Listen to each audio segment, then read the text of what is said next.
এমন কিছুর কথা সপ্তাহখানেক আগেও হয়তো ভাবেননি লিটন দাস। ভাবার অবশ্য সুযোগও ছিল না। তখনও যে সিরিজটা ছিল 2 ম্যাচের। পাকিস্তান সিরিজ ছাপিয়ে যাওয়ার শারজায় 1 ম্যাচ বাড়িয়ে আমিরাতের বিপক্ষে সিরিজটা করা হয় 3 ম্যাচের। দ্বিতীয় টি-20তে হারার পর কাল সেই বাড়তি ম্যাচটাও হেরে বাংলাদেশ আমিরাতের কাছে সিরিজ হেরেছে 2-1 ব্যবধানে। টি-20তে নিয়মিত অধিনায়ক হওয়ার পর প্রথম সিরিজেই এমন লজ্জার মুখে পড়তে হলো লিটন দাসকে।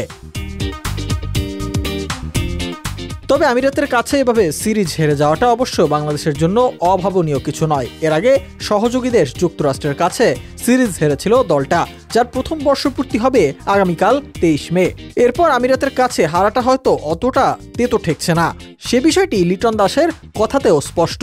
তৃতীয় ম্যাচে 7 উইকেট হেরে যখন সিরিজটাও হাত ফসকে গেল, তখন পুরস্কার বিতরণী অনুষ্ঠানে লিটন বললেন, এখানে আসার সময় সব ম্যাচ জেতার কথাই ভেবেছি।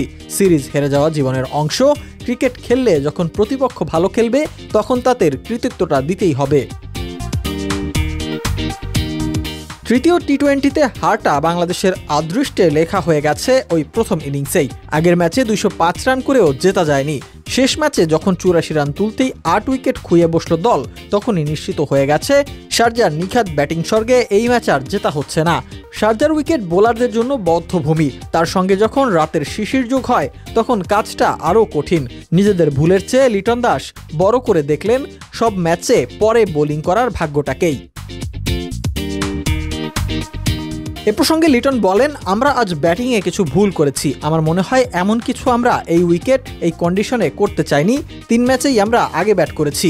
শিশিরই মূলত নিয়ামক ছিল এখানে। ম্যাচ শেষে লিটন তারিফ করলেন প্রতিপক্ষেরও। তবে তিনি জানালেন শিশিরের সুবিধাটা আমিরাত ভালোভাবেই কাজে লাগিয়েছে।